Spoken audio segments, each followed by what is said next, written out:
Friends, welcome back to our channel మా అక్క చేతి వంట. మేమైతే ఈరోజు తెల్ల జీడి పండ్లు, కాజు పండ్లు తోటకు వచ్చినాము. తోటను చూపిస్తున్నాం చూడండి.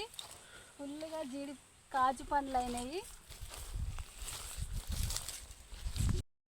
ఇక నేను చూపిస్తున్న పండ్లు అయితే తెంపుకుందాము. ఇగో కాజు పండ్లు అయినాయి.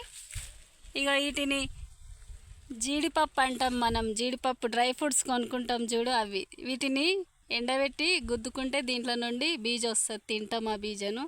ఇక కాజు పండ్లు. ఇదంతా తోట ఫ్రెండ్స్, ఫుల్ తోట ఉన్నది. ఫుల్ పండ్లు కూడా అవుతున్నాయి. ఇప్పుడు సీజన్ కదా, ఈ సీజన్లో ఫుల్గా దొరుకుతాయి పండ్లు.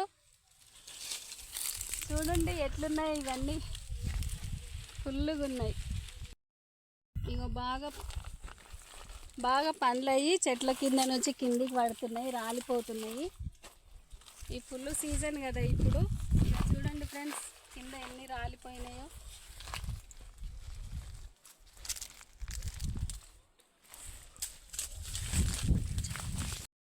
ఫ్రెండ్స్, మేమైతే కింద పడ్డ బీజలు అయితే ఏరుకుంటున్నాము. వీటిని ఇంటికి తీసుకెళ్ళి వీటిని ఎండబెట్టి గుద్దుకుంటాము.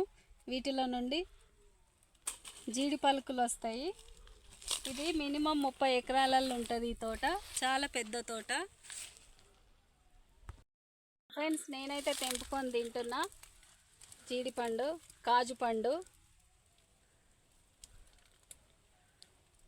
బాగున్నాయి.